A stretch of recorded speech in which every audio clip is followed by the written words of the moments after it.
होता है, इसलिए उसको सम्यक ज्ञान भी हो जाता है।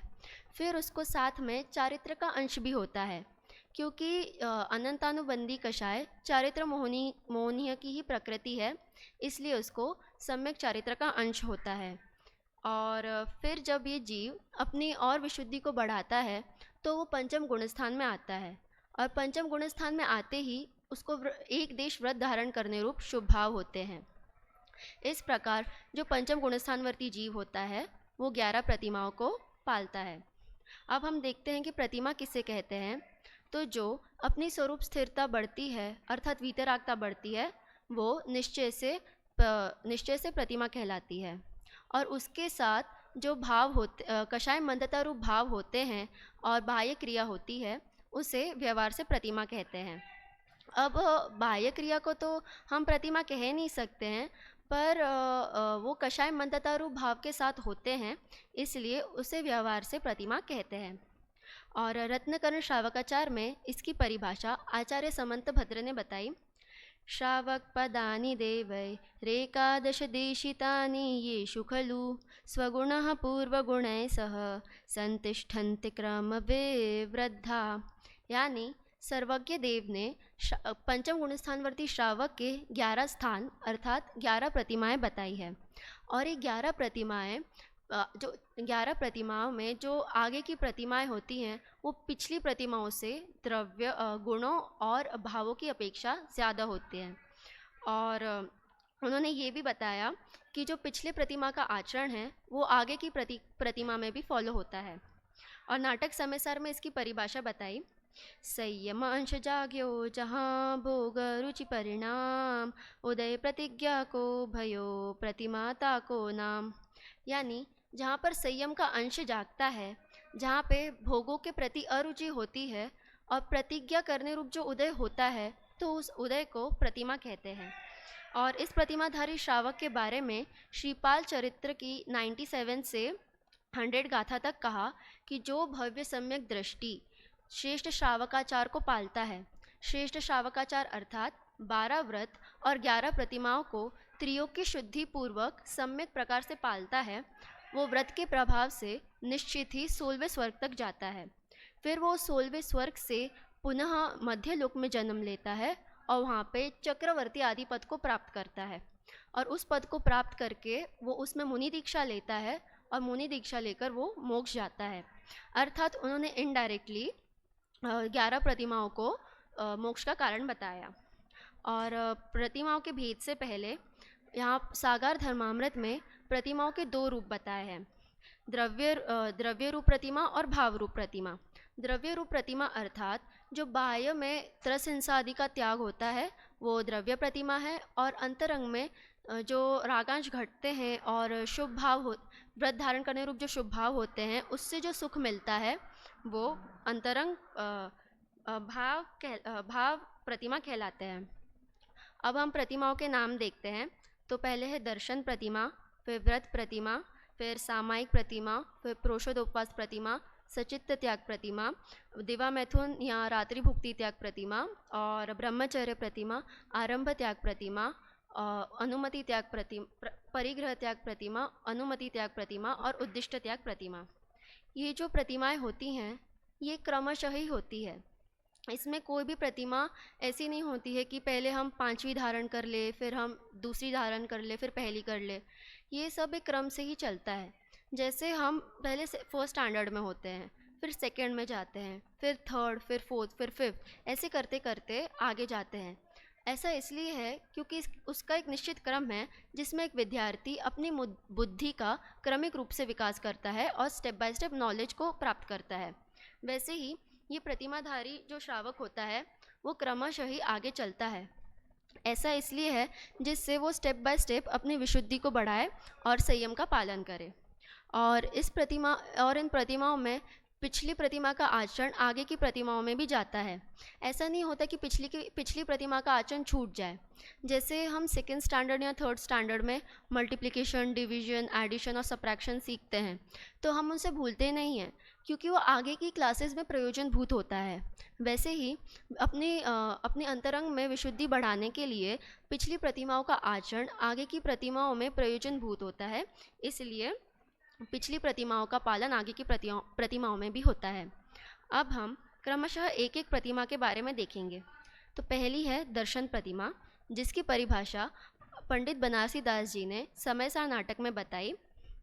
अष्टमूल गुण संग्रहे कुव्यसन क्रिया न कोई, दर्शन गुण निर्मल करे दर्शन प्रतिमा सोई। यानी जो अष्टमूल गुण को पालता है, अर्थात 3 मकार और 5 उदंबड़ फल का त्याग करता है तथा सप्त व्यसन का त्याग करता है। सप्त व्यसन अर्थात जुआ खेलना, मांस खाना और शिकार खेलना इत्यादि, इनका त्याग करता है। साथ में दर्शन गुण की निर्मलता यानी श्रद्धा गुण की निर्मलता अर्थात सम्यक दर्शन सहित होता है। ये दर्शन प्रतिमा कहलाती है। और निश्चय से इस प्रतिमा के योग्य जो स्वरूप स्थिरता है वो निश्चय से दर्शन प्रतिमा है, और इस रूप बाह्य आचरण व्यवहार से दर्शन प्रतिमा है। ये निश्चय और व्यवहार की परिभाषा सारे ही प्रतिमाओं में सेम है। और समंत भद्राचार्य ने इस प्रतिमा के संदर्भ में कहा कि जो दर्शन प्रतिमाधारी श्रावक होता है वो 5 अनुव्रतों को भी पालता है। इसका विश्लेषण पंडित जयचंद जी छाबड़ा ने करा और बताया कि अष्टमूल गुण में जिन चीज़ों का त्याग आया है वो ऐसे पदार्थ है जिसमें साक्षात रस जीव दिखते हैं, और उनका त्याग इसीलिए ही करवाते हैं जिससे तरस जीवों की हिंसा ना हो, इसलिए इसमें अहिंसाणुव्रत आ गया। और साथ में जो सप्तव्यसन का त्याग बताया उसमें झूठ बोलना, चोरी करना और कुशील इत्यादि आ गया, इसलिए अचौर्याणुव्रत, सत्याणुव्रत और ब्रह्मचर्याणुव्रत आ गया। तथा ये श्रावक पंचम गुणस्थानवर्ती होता है तो इसके अनंतानुबंधी और अप्रत्याख्यानावरण लोभ का अभाव होता है। तो अब उसका लोभ कम है तो उसका परिग्रह भी कम ही होगा, इसलिए वो परिग्रह परिमाण अनुव्रतधारी भी होता है। इस प्रकार समंत भद्राचार्य ने यहाँ पे दर्शन प्रतिमाधारी श्रावक के अनुव्रत सिद्ध करे। अगली है व्रत प्रतिमा। इसकी परिभाषा है 5 अणुव्रत आदरे 3 गुण व्रत पाल, शिक्षा व्रत चारो धरे यह प्रतिमा की चाल। यानी ये जो दूसरी प्रतिमाधारी श्रावक है इसकी भाव शुद्धि पहले प्रतिमाधारी श्रावक से ज़्यादा होती है, और ये 5 अणुव्रत तो पालता ही है, साथ में वो 3 गुण व्रत और 4 शिक्षा व्रतों का भी नियमित रूप से पालन करता है। यही व्रत प्रतिमाधारी श्रावक कहलाता है। और निश्चय से इस प्रतिमा के योग्य स्वरूप स्थिरता निश्चय से व्रत प्रतिमा है, और इसके अनुरूप जो बाह्य आचरण होता है वो व्यवहार से व्रत प्रतिमा है। अगली है सामायिक प्रतिमा, जिसका नाम वसुदेव ने अपने उपासकाचार नामक ग्रंथ में अर्चा प्रतिमा कहा है। उसकी परिभाषा है द्रव्य भाव विधि संजुगत ही ये प्रतिज्ञा टेक, तजी ममता समता गही अंतर मुहूर्त एक, जो अरे मित्र समान विचारे आत रौद्र को ध्यान निवारे, संयम सहित भावना भावे सो सामायिकवंत कहावे। यानी इस श्रावक की दूसरे प्रतिमाधारी श्रावक से विशेष लीनता होने पर ये एक एक अंतर्मूर्त के लिए दिन में 3 बार शास्त्र में बताए गए द्रव्य और भाव सहित आत्मा का ध्यान करता है। और बाद में बताया कि ममता को तजता है, यानी ममत्व बुद्धि का त्याग करता है और समता को ग्रहण करता है। और आगे बताया कि जो शत्रु और मित्र में भी संभाव रखता है। जैसे राजा श्रेणिक थे, उन्होंने मुनिराज पे उपसर्ग करा, उन्होंने उनके ऊपर सांप डाला, तो रानी चीला ने उनको समझाया कि ये जो करा वो गलत है, तो उनको रियलाइज़ हुआ। फिर जब वो उपसर्ग हटाने गए तो मुनिराज ने दोनों को एक सा ही आशीर्वाद दिया। ऐसा नहीं करा कि उन्होंने उपसर्ग करा तो उनको आशीर्वाद नहीं दिया, और उन्होंने उनको समझा इसलिए उनको आशीर्वाद दिया। उन्होंने दोनों में संभाव रखा। इस प्रकार का आचरण सामायिक प्रतिमाधारी श्रावक में भी होता है। और आगे क्या कहा कि उसे आर्त ध्यान और रौद्र ध्यान नहीं होता है। आर्त ध्यान अर्थात अपने साथ जो सिचुएशन हो रही है उसी में दुखी होते रहना। जैसे किसी के ऐसे भाव होंगे कि मेरे साथ ही ऐसा क्यों होता है, सब लोग मुझे ही क्यों बोलते हैं, मेरे को ही सब क्यों चिल्लाते हैं। इस प्रकार के भाव आर्त ध्यानी को होते हैं। और जो रौद्र ध्यान अर्थात क्या कि जो बाह्य में हिंसा आदि कार्य करते हैं उसको वो गर्व से बताते हैं। जैसे 2 लोगों के बीच झगड़ा हुआ तो उसमें से एक अपने दोस्त को जाके बताएगा कि तूने तो देखा नहीं, मैंने तो उसको इतना मारा, वो तो वहीं बैठ के रोने लग गया। अब वो वहाँ पे रो रहा है तो उसमें अच्छी बात क्या है, उसको तो लगा ही है तो जो इसमें गर्व मानता है, उसमें हर्ष मानता है, ऐसा रौद्र ध्यानी जीव होता है। तथा ये आर्त ध्यान और रौद्र ध्यान सामायिक प्रतिमाधारी श्रावक नहीं करता है। और आगे कहा कि वो अपने आत्मा में संयमन करता है, अर्थात आत्मा में रमण करता है और आत्मा का ध्यान करता है। इस प्रकार सामायिक प्रतिमाधारी श्रावक होता है। अगली है प्रोषद उपवास प्रतिमा।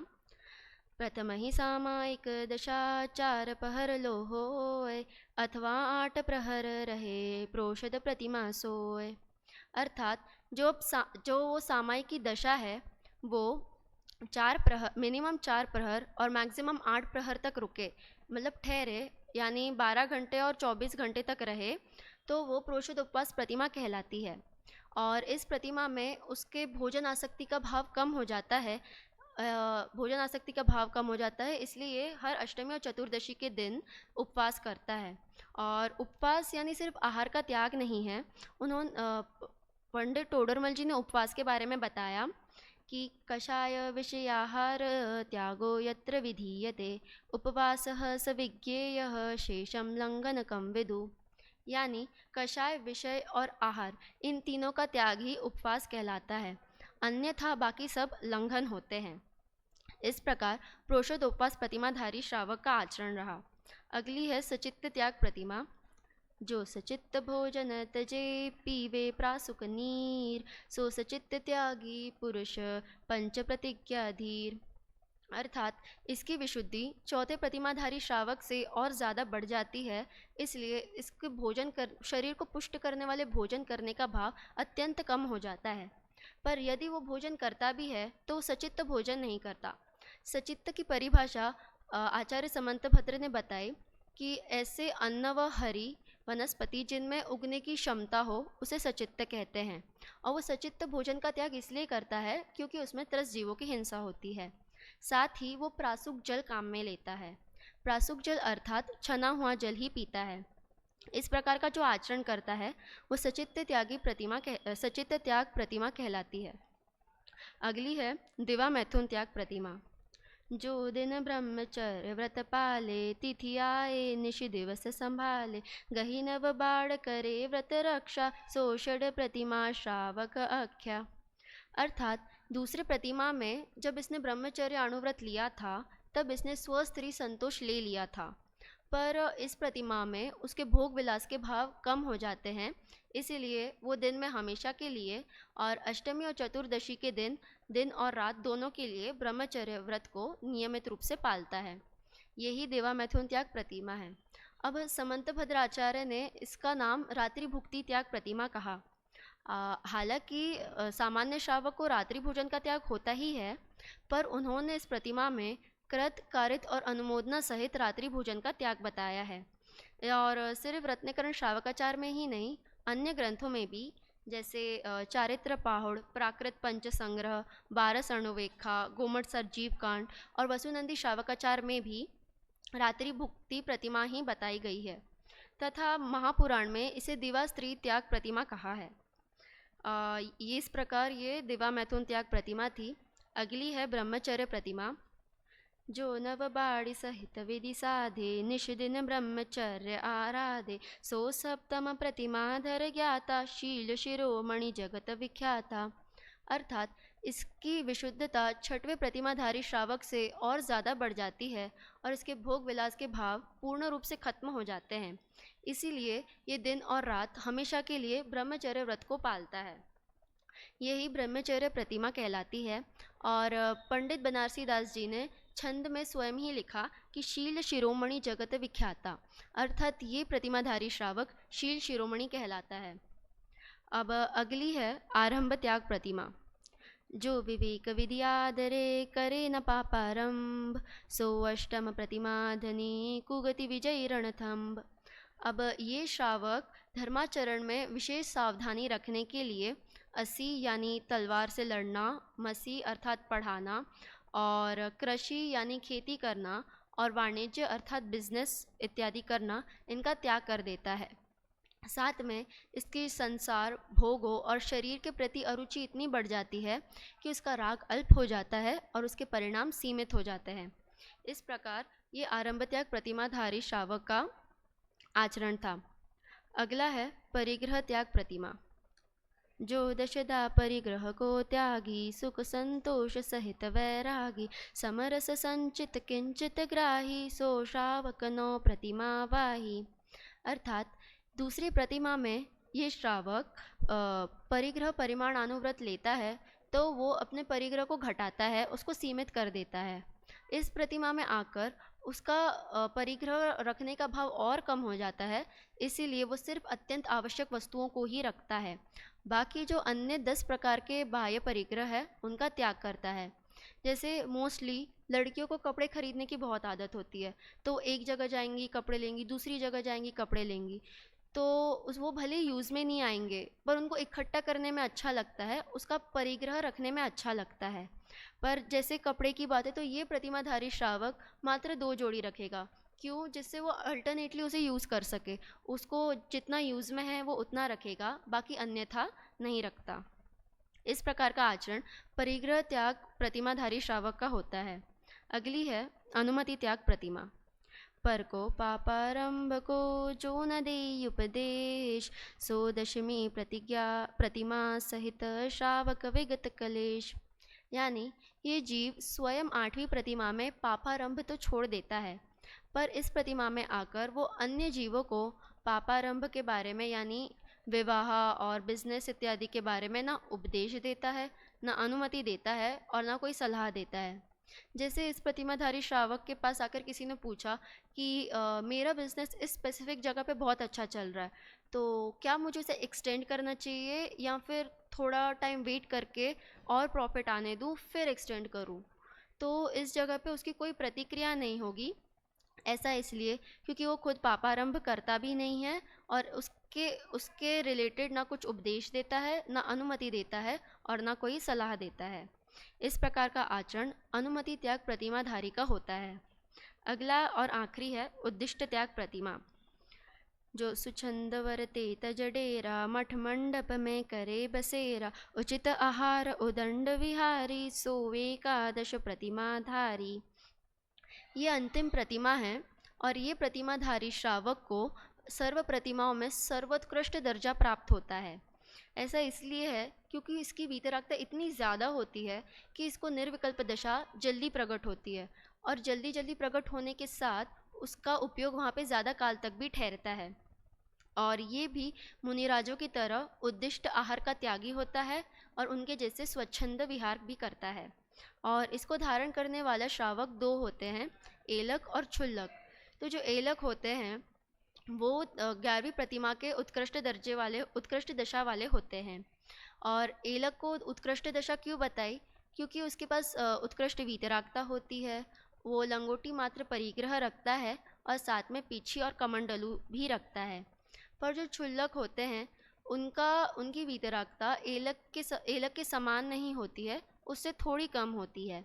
इसीलिए वो लंगोटी के साथ एक खंड वस्त्र यानी एक चादर रखते हैं ओढ़ने के लिए और साथ में वो पीछे की जगह एक वस्त्र रखते हैं और वे पात्रों में यानी थालियों में भोजन करते हैं और केश लुंचन नहीं करते हैं, हजामत यानी हेयर कट दाढ़ी वगैरह बनवाते हैं। इस प्रकार ये उद्दिष्ट त्याग प्रतिमाधारी श्रावक था और ये दोनों निश्चित ही ग्रह विरत होते हैं। ऐसा इसलिए क्योंकि जो शुरू के 6 प्रतिमाधारी होते हैं वो निश्चित ही गृहस्थ होते हैं और 7वें से 10वें प्रतिमाधारी श्रावक या तो गृहस्थ होते हैं या तो ग्रह विरत होते हैं, पर जो 11वीं प्रतिमाधारी होते हैं वो निश्चित ही ग्रह विरत होते हैं। इस प्रकार ये 11 प्रतिमाएं थी। और अब ये कौन सी प्रतिमा हमें कब तक कितनी और कैसी फॉलो करनी चाहिए ये हमारे परिणामों पर डिपेंड करता है। ये मैं इसलिए बता रही हूँ क्योंकि श्वेतांबर मत में वो लोग प्रतिमाओं को तो मानते हैं पर और ये भी मानते हैं कि उसके बाद ही मुनि दीक्षा होती है, पर उन लोगों का इसे पालने का विधान थोड़ा डिफरेंट होता है। वो लोग मानते हैं कि पहली प्रतिमा को 1 महीने तक पालना चाहिए, दूसरी प्रतिमा को 2 महीने तक, तीसरी को 3 और चौथी को 4। ऐसे करते करते पूरा अरिथमेटिक प्रोग्रेशन जैसे 11वीं प्रतिमा को 11 महीने तक पालते हैं। अर्थात 66 टोटल होते हैं तो लगभग 5-5.5 साल तक ये लोग प्रतिमा को ही पालते हैं, फिर बाद में ये लोग मुनि दीक्षा के योग्य होते हैं। ऐसा मेरे हिसाब से सही नहीं है क्योंकि जो हमारा प्रयोजन है वीतरागता को प्राप्त करना, अपनी वीतरागता को बढ़ाना, वो इसमें सिद्ध नहीं होगा। क्योंकि जब ऐसे किसी टाइम बाउंडेशन में रहेगा तो पूरे टाइम दिमाग में चलेगा कि हाँ अब तो सिर्फ 10 दिन बाकी है, फिर मैं दूसरी प्रतिमा फॉलो करूँगा, फिर अब मैं दूसरी करूँगा। ऐसे करते करते परिणाम बस संश्लेषित ही होते हैं, प्रयोजन कुछ सिद्ध नहीं होता है। इसीलिए जो प्रतिमा, कौन सी प्रतिमा हमें कब और कैसे पालनी है, ये अपने परिणामों पर डिपेंड करती है। और जब अपने परिणाम धीरे धीरे विशुद्ध होंगे तो उस रूप आचरण भी सहज ही होगा। इस प्रकार ये उसको पालने के बारे में बात थी। और हम सब जानते ही हैं कि जो 63 शलाका पुरुष होते हैं वो अत्यंत तीव्र पुरुषार्थी होते हैं और उनके जीवन में प्रतिमा पालने का योग भी नहीं होता है। तो क्या हमें प्रतिमाओं को पालना ही नहीं चाहिए?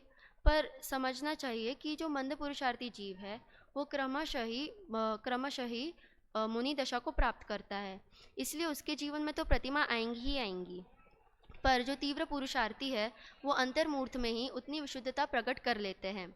जैसे भरत चक्रवर्ती थे, वो गृहस्थ थे और सम्यक दृष्टि थे और उन्होंने मुनि दीक्षा ली और उन्हें अंतर्मूर्त में ही केवल ज्ञान प्रकट हो गया।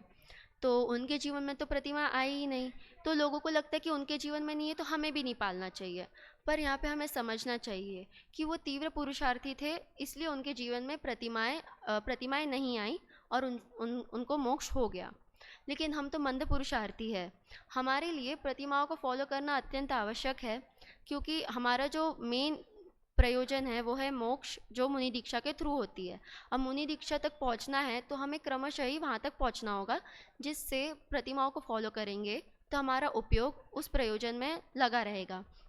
जैसे हम जब पूजन करते हैं तब हम लोग अष्टद्रव्यों का सहारा लेते हैं और वो सहारा इसलिए लेते हैं जिससे हमारा ध्यान उसमें लगा रहे, हम लोग का मन उसमें स्थिर रहे, इधर उधर ना हो।